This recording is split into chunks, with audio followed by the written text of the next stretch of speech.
How did the US and Israel launch a preemptive strike against Iran? Well, they used a devastating tactic called time on target. With 2 aircraft carriers and a fleet of destroyers, they calculated the exact math. So, Israeli jets and US cruise missiles hit their marks at the exact same second. Israel's main goal was assassinating Khamenei and the top leadership, while the US pounded military targets and other high-value industries. But why did Iranian air defenses fail to activate? Because the US fights with a different kind of technology, using electronic warfare from space, sea, and air. They completely blinded the Iranian radar just as destroyers launched a swarm of cruise missiles to wipe out the anti-air systems. But wait, the war is still not over. Iran still has thousands of ballistic missiles and drones, so they hit American and Middle East allied bases. And right now, almost everyone is an open target. On February 28, 2026, the United States and Israel launched a major coordinated military offensive against Iran. Israeli officials called their offensive operation Roar the Lion, while the US operation was referred to as Operation Epic Fury. This wasn't just a show of force, it was a targeted move to assassinate the supreme leader of Iran. The ultimate target was the supreme leader's own compound. Missiles dialed in on highly sensitive areas, University Street, the Jamhuri district, and near Pastastar Street. This zone isn't just another neighborhood, it is the nerve center of the Iranian government, housing the primary day-to-day offices of Ayatollah Ali Khamenei. Here's the catch. The IDF says they got him. Iranian military claims Khamenei was not inside his offices when the missiles hit. The strike may have leveled the compound, but the target slipped away.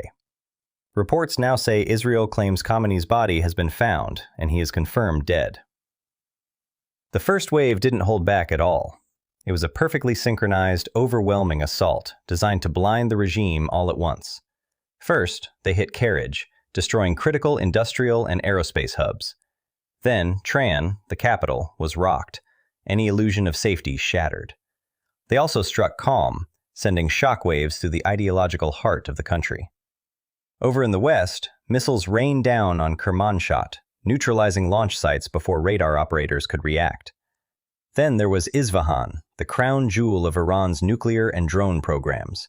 Heavily defended, didn't matter. It lit up the night sky. How did the US and Israel pull this off?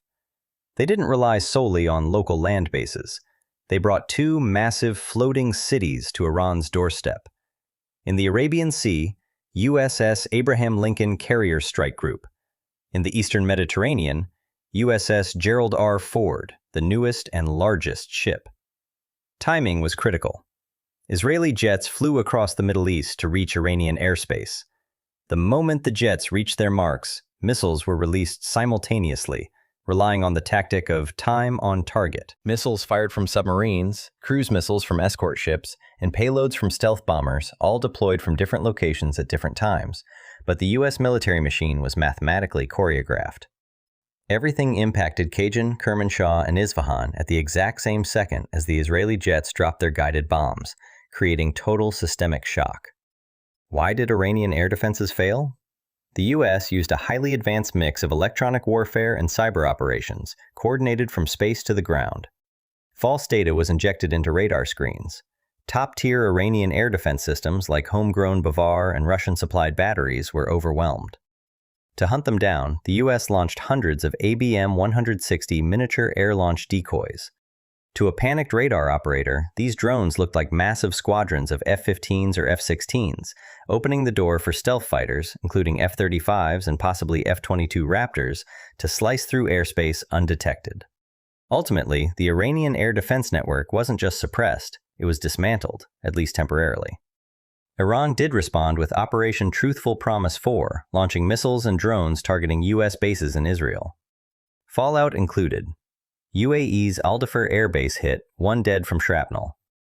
Bahrain, US Navy 5th Fleet HQ targeted, air defenses intercepted incoming missiles. Kuwait locked down its airspace under heavy fire. Israel faced nationwide sirens, with mid-air interceptions lighting the skies over Tel Aviv and Jerusalem. Israel launched more than a dozen aircraft at 9 a.m., navigating airspace over Jordan, Syria, and Iraq. Flight distances ranged 930 to 1,240 miles each way. Routes required careful air refueling coordination. The strategy was a three-wave attack. Wave 1. Surface air-to-air sites, radar installations, Iran's air defense headquarters, Tran, Ilam, Queston. Wave 2. Destroy ballistic missiles. Wave 3. Target military manufacturing industries. The first attacks began from the sea, not manned aircraft, to blind enemy radars and neutralize command systems.